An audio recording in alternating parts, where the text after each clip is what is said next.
Now, I've been working my way through the Painkiller expansions, and so far Battle Out of Hell and Overdose are solid entries. Starting with Overdose, the expansions released as standalone titles. Next was Painkiller Resurrection, and it's terrible. It's broken and poorly designed. The next expansion didn't receive quite the same amount of negativity as Resurrection, but it's not considered great either. I was eager to check it out regardless. My thinking was I would be amazed if it's any worse than Resurrection. I thought that had to be rock bottom, so it can only go up from there. Although I have been wrong before.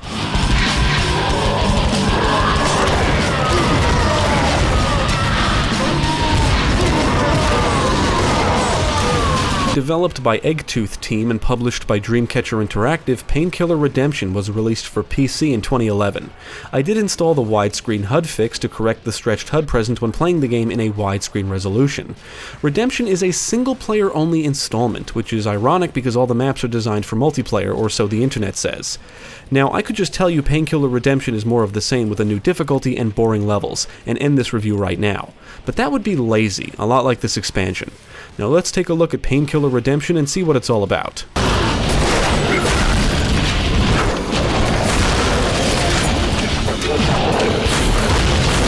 The story follows both Daniel and Belial, the protagonists from the previous entries, as they set out on a quest to defeat Eve, who has become the new ruler of Hell. And once again, the plot is clearly just a setup for the gameplay.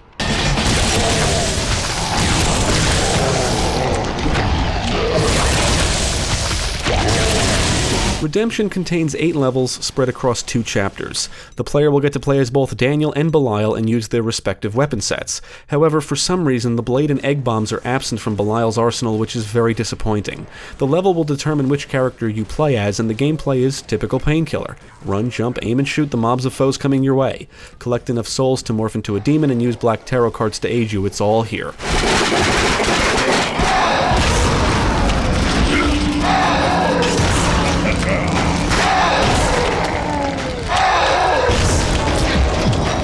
One of the few positive things I will say about Redemption is that it's better than Resurrection, if only for the fact it's more stable. I only encountered one issue. After defeating the boss at the end of the first chapter, the game froze, which apparently is a known unresolved problem. After referencing the game's PC Gaming wiki page, I learned that frequent alt-tabbing can resolve it and allow you to progress, and I can confirm that's what worked for me. However, I did find a Steam guide that provides instructions on how to prevent it, but I did not actually try it.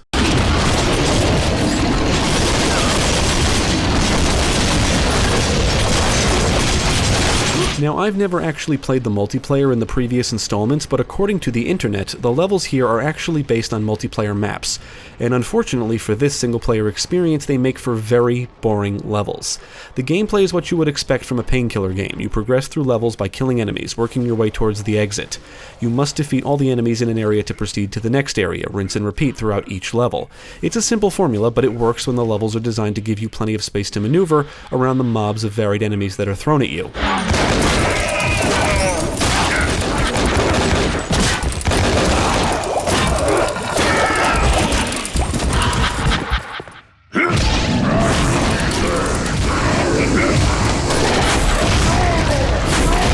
The big problem with Redemption is the way it's designed. Despite the levels being set in different locations, they all end up feeling the same. You'll have to decimate waves of enemies in each level, and typically in small areas, small enough that it's easy to get overrun quickly. Most areas will throw hundreds of enemies at you, and you can spend anywhere from 1 minute to 15 just fighting wave after wave of foes.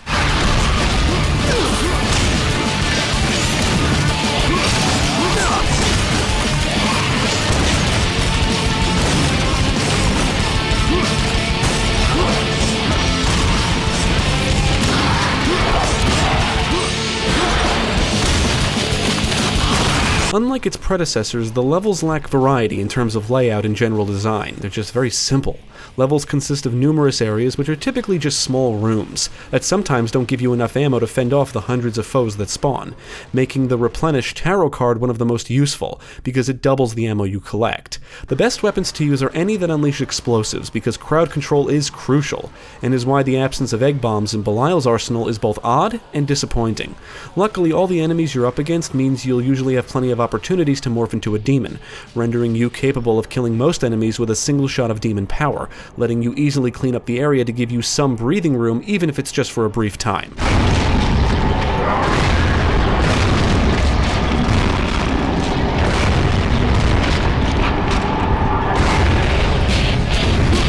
Instead of interesting levels are simple levels with armies of foes. Each level does have a tarot card that can be unlocked by meeting certain requirements, and they can prove to be useful just because of how the gameplay is. Increased ammo, being able to slow down time, and Health Stealer, for example, can alleviate some of the more frustrating aspects. Unfortunately, you can only equip one silver card and one gold card this time around, and gold isn't always in abundance in the levels, so you may have to choose your cards wisely.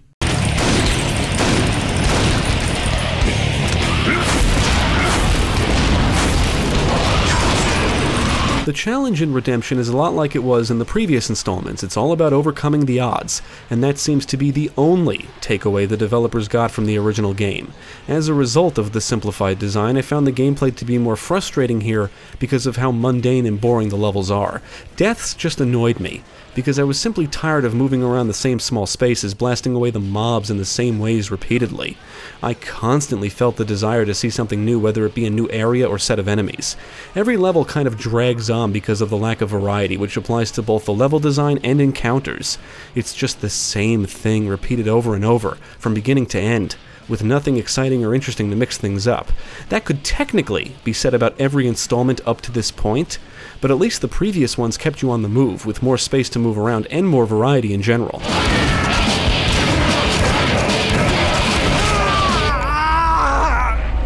The best thing about the simple levels is that they accommodate the enemies nicely.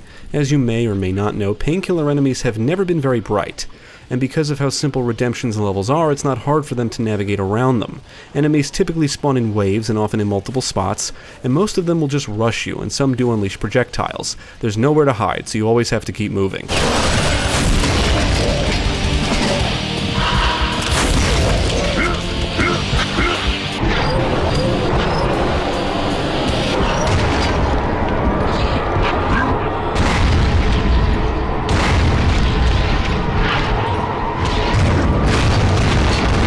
When it comes to the audiovisual presentation, Redemption is on par with the previous installments. It looks like Painkiller, and it sounds like Painkiller, complete with metal tunes blasting as you annihilate evil. As mentioned before, each level is set in a different location, and the different textures is the only thing that separates them and makes them feel different in any way. There's nothing to really see or admire, and nothing atmospheric or exciting about any of them.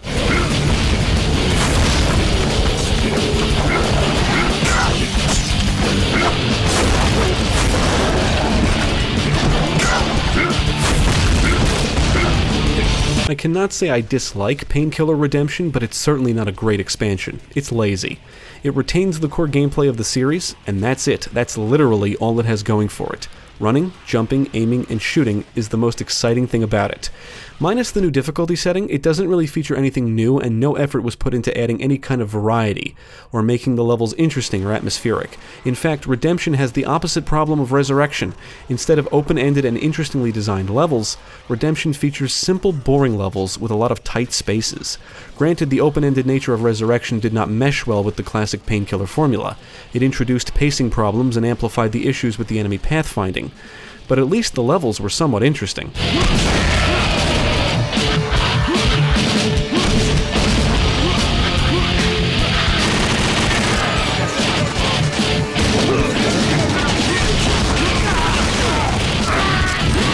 The problems with Redemption primarily stem from the level design. The challenge is the same, but it's been transformed into frustration here, because deaths can feel cheap and annoying. Many of the spaces you battle in feel too small for the amount of enemies being thrown at you, and despite the two arsenals, certain weapons are rendered almost useless most of the time, because the encounters are always the same. It's just wave after wave of mobs, making weapons that create explosions the best choice. You run, jump, and strafe around the room repeatedly until you've wiped all the enemies out and can move on to the next area to do it all over again. It's the same strategy every time, and you can only hope you have enough ammo.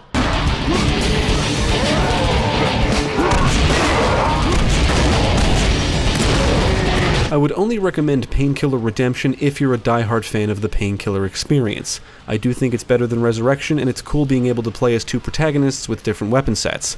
But those are the only positive things I can say about it.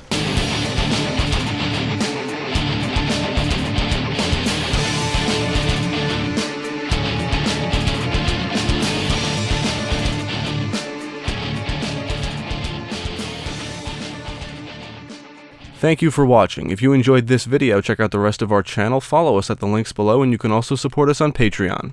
If you're interested in more gaming content, check out our friends over at Gamecast.